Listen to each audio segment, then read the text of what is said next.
why you're here and why it matters. Let me ask you something that might stop you in your tracks.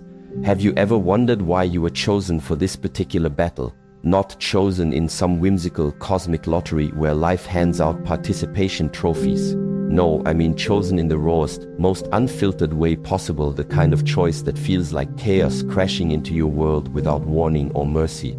Think about it. Relationships with narcissists don't happen by accident. They aren't random encounters on the timeline of your existence. If you've been through one, or if you're still living through one, you didn't stumble into it because you were weak. You didn't cross paths with someone who only knows how to take because you failed at being strong enough, smart enough, or good enough. In fact, quite the opposite is true. You were placed there. Yes, placed. And today, we're going to explore exactly why. Now, I know what you're thinking. Why me? You might be asking yourself. Why did I have to endure the pain, the manipulation, the soul-crushing confusion?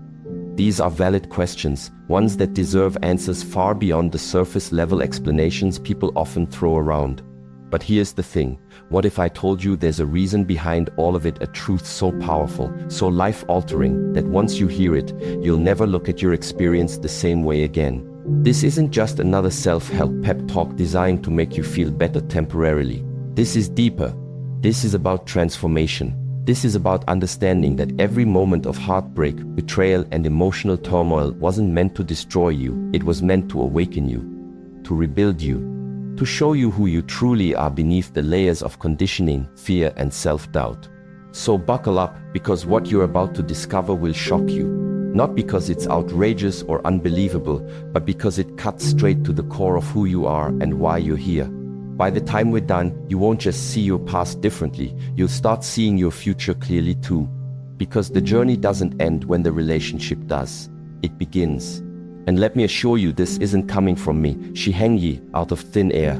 This comes from years of studying human behavior, psychology, and the patterns that repeat across generations. Patterns that dictate how we love, how we heal, and ultimately, how we break free from cycles that no longer serve us. So stay with me.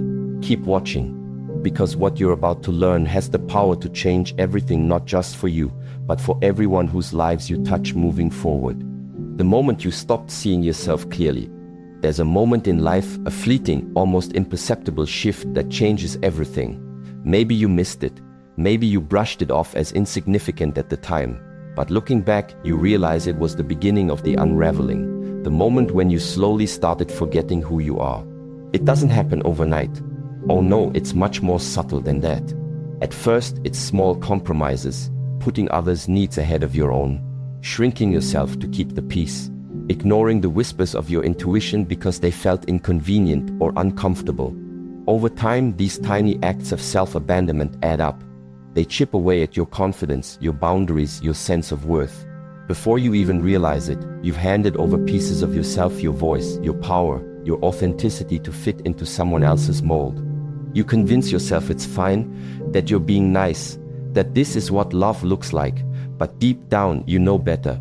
Deep down you feel the erosion happening. Bit by bit you lose sight of who you are, and that's when they walk in. Narcissists don't choose their targets randomly. They don't pick people they can destroy simply for sport. No, they look for individuals who don't yet fully understand their own strength. People who haven't fully claimed their power. People like you. But let's clarify something important. This isn't about blaming yourself. Far from it. What makes you vulnerable to a narcissist isn't weakness, it's openness, it's generosity. It's your willingness to carry more than your fair share of emotional weight. These qualities are beautiful, admirable even. But when they're not balanced by self-respect, they become liabilities. And that's precisely what draws the narcissist in. The narcissist's role in your awakening. They see you long before you see them. Not because you're broken, but because you're ripe for growth. You're standing at the edge of a profound awakening, even if you don't recognize it yet. And while the narcissist enters your life under the guise of love, admiration, or fate, their real role is far greater and far more necessary. They're not here to complete you. They're not even here to destroy you, though it may feel that way. They're here to mirror everything inside you that still needs healing. Every wound you ignored, every insecurity you buried, every limit you accepted. The narcissist's presence in your life wasn't accidental. It wasn't cruel fate. It wasn't bad luck. It was purposeful. Think of them as a storm, an unpredictable, chaotic force sent to disrupt the calm surface of a life you were beginning to settle into, even if that life wasn't truly serving you. On the surface, storms seem destructive. They uproot trees, they flood streets, they rip apart the landscapes we've grown comfortable in. But look deeper. Beneath the destruction, storms also clear out dead wood. They nourish the parched earth. They make space for new, stronger roots to grow. That's exactly what the narcissist does. They shake the parts of your life you thought you could tolerate, the job you dread but stay in, the relationships that exhaust you but feel safe, the self-abandonment you've called being a good person. They don't whisper for you to wake up. They crash through your comfort zones. They tear down the walls you built to hide your own dissatisfaction. And as painful as it feels, as gut-wrenching as it is, it's necessary. Because without that storm, you might have stayed small. You might have kept saying, "It's not that bad." You might have kept betraying yourself for another year, another decade, another lifetime. The universe, life, God, your own higher self tried to send whispers. It tried to send signs. But you didn't move. You didn't listen. So it had to flip the whole damn table. It had to create a disruption so undeniable, so painful, that you had no choice but to look at your life and your role in it with brutal honesty. That's what the pain was. Not punishment. Pivot. A violent, necessary redirection. Especially when it comes to narcissistic relationships, you weren't placed in that dynamic because you were weak or defective. You weren't chosen because you were broken. You were there because there was something inside of you, a forgotten strength, a silenced voice, a buried power that had to be brought to the surface. Something you were never going to find while living safe, small, and silenced. The narcissist's chaos forced your shadow into the light. It exposed the people-pleasing that drained your soul, the fear of abandonment that kept you clinging to half-love, the habit of overgiving, of staying silent just to avoid conflict, of shrinking yourself to keep the peace. All of it was dragged into the open, raw, and undeniable. Why? Because you can't heal what you refuse to see, and you can't rise while still pretending you're okay staying small. When things fall apart, our first instinct is to ask, what did I do wrong? We internalize the wreckage as punishment, as proof that we're somehow cursed or broken beyond repair. But what if that wreckage isn't personal? What if it's precision?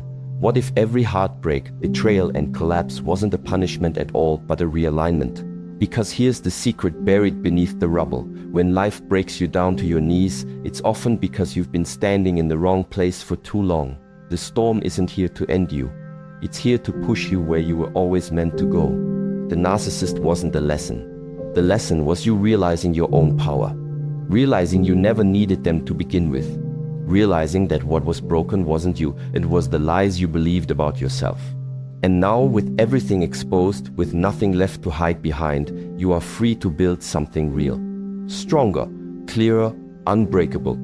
The narcissist's presence in your life forced your shadow into the light. All the people-pleasing, the fear of being alone, the habit of overgiving, the silence you kept to avoid conflict